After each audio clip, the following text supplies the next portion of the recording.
Okay, gang, let's spend some time talking about Young Goodman Brown by Nathaniel Hawthorne. As I mentioned in the video introducing American Gothic, one of Hawthorne's ancestors was a judge at the Salem witch trials, and Nathaniel Hawthorne was so embarrassed by that he changed the pronunciation and spelling of his last name. Many of his works are highly critical of the Puritans, including, of course, Young Goodman Brown. Now, Young Goodman Brown is studied in various types of literature classes, including, of course, American literature. There are many ways to look at this story, but, of course, we're going to focus on the horror aspects, and there are more of them than meet the eye. Okay, after a brief discussion of the horrors that are on the surface of the story and somewhat obvious, we're going to focus on some of the deeper underlying horrors that the story explores. One obvious one is hypocrisy and the difficulty of knowing whom we can believe or if we can believe anyone. But what happens if we have faith in each other and what happens if we don't is a deeper, more thought-provoking horror, and one that is particularly frightening in an era when people are expected to lie and virtually everything is a lie. I recently learned that one of the hottest new terms is post-truth era, which we supposedly live in. I personally find that a little frightening. Now, while horror works do reflect the fears of the culture that created them, many of those horrors are as relevant in this culture as they were in the culture that produced them, and sometimes even more relevant. Let's talk first about some of the surface horrors of the story. Clearly, meeting the devil in any context is frightening. Now, there was a belief in early America that if a person spoke the devil's name, he would appear, which is where that phrase, "speak of the devil," comes from. Now, of course, young Goodman Brown knew this, so speaking the devil's name kind of indicates that he's already begun to lose his faith even before the other events in the story take place. But we know that anyway, because he has already left behind his wife, Faith, whose name is symbolically significant, of course. Also, the fact that the devil has taken the form of young Goodman Brown's father is important. We know that young Goodman Brown was raised in the church, and since early America was definitely patriarchal, I think we can assume that his father had reinforced the church's teachings. By taking the form of his father, the devil is already casting doubts about whom young Goodman Brown should believe. Now, the discussion of the coven in this story, in and of itself, is a fairly nice little piece of horror writing, considering when it was written. Now, as the video clip of the film depicts, even the sight of the gathering, with the fire, the devil at a pulpit, and the presence of Native Americans who were considered vicious heathens by most early Americans, is rather frightening. But what's more frightening for young Goodman Brown is who is present. His mother, Goody Cloyce, the minister and a deacon, whom he had already seen in the woods, and eventually even his wife Faith, whom young Goodman Brown envisions as the embodiment of everything that is pure, good, and holy in the world, is at the coven. Now, if you think that isn't horrifying, imagine how you would feel if you discovered that the people who had taught you what it meant to be a good person were actually Satan worshippers. Just thinking about that makes my heart ache, and makes me wonder whether anything they taught me about being a good person was true. Now, we're going to talk a little bit more about that horror a little later. First, let's talk about hypocrisy. As the devil points out during his speech at the coven, the people gathered there includes most of the people of young Goodman Brown's village, and we learn that they're not what they appear to be on the surface. Young women that young Goodman Brown most likely believed to be virgins had buried small corpses in their backyards, the devil tells us. Now, infanticide is horrible enough, But we have to remember that young women who became pregnant outside of marriage at that time were often pilloried in the square or even run out of town. Since these women at the coven had probably had secret pregnancies, the implication is that these women performed abortions on themselves. Now, no matter where you stand on the modern abortion issue, you have to understand what a horrible sin that the villagers would have seen this as. Along with these young women were young men who had killed their fathers in order to be able to get their inheritance early. Patricide, of course, is still considered appalling, but it probably would have been viewed even more darkly in the patriarchal era with great religious intensities. In that case, the father was usually deemed to be God's representative in the family.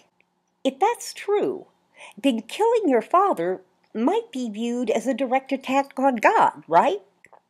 We tend to think that hypocrisy is more common among hardened older people, and it probably is in most cases.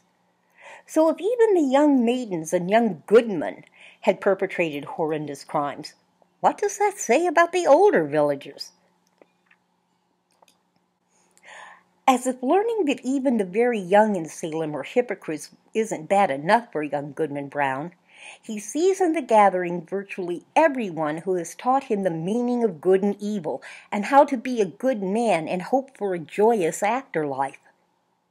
He's already seen his own minister and a respected deacon of his church in the woods, as well as Goody Cloyes, who had taught him the Bible.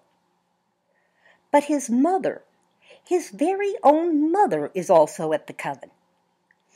We have to remember that mothers were responsible for educating the young before public schools were established. And if young Goodman Brown's mother had not included religious and ethical training in his education, he probably wouldn't have been called a Goodman in his village.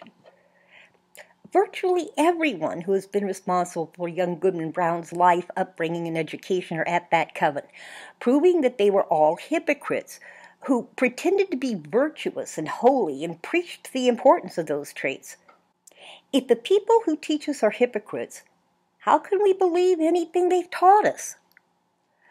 One of the problems with lies is that once a person is discovered in a lie, it's difficult to believe anything they say. So that means that young Goodman Brown has seen a hypocrisy in false teachings. And as horrifying as this situation is today, and it is, imagine living in an era when everything about your life would have been geared toward gaining entry to heaven.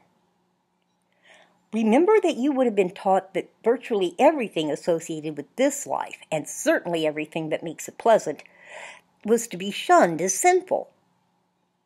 You would have been taught that this life is nothing more than a painful trial, and that the only hope for happiness lies in the afterlife. And you would have lived your entire life based on those teachings. This is the situation that young Goodman Brown faces. So when he sees everyone who has taught him the principles that he has based his life on as a hypocrite, he must wonder whether everything they taught him was a lie, right? If it is, he has wasted his youth and his entire life up to that point believing lies and living according to lies. And worse, it must have at least crossed young Goodman Brown's mind that his eternal soul is in danger at a time when the only source of happiness lies in the afterlife. These people have presented themselves as the experts on how to serve God and how to reach heaven, but every single one of them is a hypocrite. Could young Goodman Brown believe anything he has been taught? Can he believe that he knows how to serve God? For that matter, can he even believe there is a God? Now, as a culture, we don't live with the religious intensities that the Puritans did. But we do live in a time when we don't know whom we can trust or if we can trust anyone. Beginning with Watergate in the 1970s, we learned that we can't trust our government officials. It's not even a matter of just not being able to expect them to keep their campaign promises. We don't have any idea what their true agendas are or what they're doing that we don't know about. We know that some of them have been discovered to cheat on their spouses, use drugs, or in some cases commit out-and-out crimes. We also know that in this land of the free, that's based on the notion that people are born with the right to pursue happiness, our government is spying on us continually. So it's not just the individual politicians we can't trust, it's the very institution of our government that is based on hypocrisy. We also know that we can't always trust our religious leaders. In the 1980s, the televangelists were popular, outspoken, and certainly nationally known. But one after the other, they were caught committing the very sins they preached against. Of course, anyone who's been a consumer in this country for more than 15 minutes knows that we can't trust corporate America at all anymore. Before the internet allowed everything to be run by huge nationwide corporations, consumers were important. In fact, the saying was that the customer is always right. Now, the consumer is a disposable commodity, and there isn't even an attempt to answer consumer questions or hear our complaints. That's what those 800 numbers are all about, to prevent us from reaching anyone who can actually address problems. And of course, the 2008 economic disaster taught us that we can't trust banks or even the very basis of our economy. And it's not as if the leaders in these areas are honest about who they are, what matters to them, and what they're doing. They smile so sweetly as they lie and lie and lie. We live in a nation of hypocrites. Okay, if everyone is a hypocrite and everything we're told is a lie, it might appear to be better to trust no one. But what happens if we don't trust each other? Well, Hawthorne indicates that it doesn't really matter whether young Goodman Brown attends a coven or falls asleep and has a bad dream. Either way, his dying day is doom. And it's not because he has attended a coven. It's because of how he reacts to that experience. He believes everyone around him is a hypocrite. And in his mind, even his beloved wife Faith has decided to join in league with the devil. And it's his lack of trust that makes him a bitter, sour man who has no real friends because he doesn't trust anyone, which is probably just as well because bitter, sour people find it difficult to attract friends to begin with. Considering that he apparently feels betrayed by everyone, he probably doesn't even truly love his wife because, after all, she's seen at the coven too and is a lying hypocrite. That means that he lives without love, without hope, without faith, and without happiness. We have to ask, will our dying day be doom if we don't trust each other? Now also, as we discussed, young Goodman Brown surely is led to question whether the principles he has based his life on are true. If we believe that we can't trust our national, religious, and economic institutions and what they tell us, what can we base our lives on? If that doesn't lead to living and dying days that are doomed, I don't know what does. Okay, so we don't want to be sour, bitter people whose dying days are doomed. What are the consequences of trusting each other? Well, first of all, of course, there is a possibility that we will, as a culture, be overpowered and destroyed by the people who head up our various institutions. Look at what has been going on as a result of our trust. In 2008, many people lost their homes because of poor decisions made by our economic leaders. On the political end, we've seen one president leave office in shame and another impeached, both during their second terms of office, because we trusted them. We've watched the quality of both goods and services take a nosedive because we trusted corporate leaders. Yes, trusting might have kept us from becoming bitter and sour, but it's come at a cost. That's true in our personal lives too, of course. Most of us have seen the results of trusting the wrong individuals.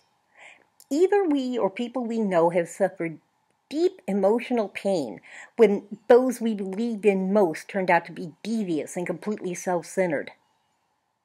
Some of us might have even been led by close friends in ways that have cost us a great deal financially. Of course, some people have been physically abused by parents or spouses. We've been manipulated, and we felt deep shame that we've allowed ourselves to be manipulated. Now, Hawthorne didn't write a story about what might have happened if young Goodman Brown had seen everyone he had trusted at a coven and gone on trusting them anyway. And we have to ask, would his dying day have been doom of a different sort if he had trusted them? Now, wait a minute, you may be saying. Let's not fall into an either-or fallacy here. Obviously, no one should trust everyone they meet. That could have dire and even deadly consequences. But trusting no one doesn't have to be the alternative. How about trusting some people? Well, of course that's the best option. But Hawthorne warns us about that too, doesn't he? It's not just the minister, the deacon, and Goody Cloyes that young Goodman Brown sees at the coven. It's his mother. It's his father, who shaped the devil himself, is assumed. And worst of all, it is his beloved wife, his Faith, whom he thought he knew and could trust. What happens when faith itself is hypocrisy? Now, young Goodman Brown is one of the pieces that we're going to study that doesn't follow Stephen King's formula. The evil isn't captured and controlled at the end, reassuring us that we have control over our lives, and that the evil in our culture can be captured and contained, and so all will be well. Hawthorne avoids any kind of response to the question of whom we can trust, or how we can be sure that the people we trust are trustworthy. Hawthorne, we recall, was commenting on the hypocrisy of the Puritans, of course, not of everyone. But by including everyone that young Goodman Brown has trusted and loved in the coven, he has implied that it's possible that we can't trust anyone. But on the other hand, he questions whether young Goodman Brown had attended a coven or simply had a dream, which means that sometimes we can't even trust ourselves. And by saying that young Goodman Brown's dying day is doom, he seems to warn us against the bitterness that can result from trusting no one. Ultimately, maybe having to face this doubt is the greatest horror of all.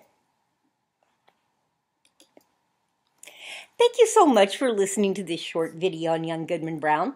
I hope that it helped point out some of the horrors that are underlying this story. And I also hope it didn't depress you too much. Some of the stories that we read don't have that ending that Stephen King spoke of, where the bad guy or the monster is caught in the end, and that kind of doesn't leave us with that sense of closure that we need, and according to King, is the reason that we like horror to begin with. But don't worry, I personally don't feel that the whole world is evil and bad, and I don't want you to either. Thanks again for listening. If you have any questions, don't forget that you can email me from an account other than cannabis, of course, at deborah.oakey@csn.edu. Have a great day. Try to spend some time having some fun, and we'll talk again soon.